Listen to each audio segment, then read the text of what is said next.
জান্নাতের দায়িত্ব যে ফেরেশতাকে দেওয়া আছে সেই ফেরেশতার নাম কি?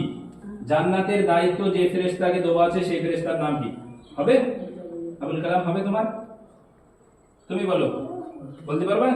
জান্নাতের দায়িত্ব যে ফেরেশতাকে দেওয়া হয়েছে, জান্নাতের দারোগা যাকে বলা হয়, বলতে পারবে? তুমি বলতে পারবা? না, জিবরাইল আলাইহিস সালামকে না। তুমি বলো, তুমি বলো, তুমি বলো সাকিব, জান্নাতের দায়িত্ব যে ফেরেশতাকে দেওয়া হয়েছে তার নাম কি?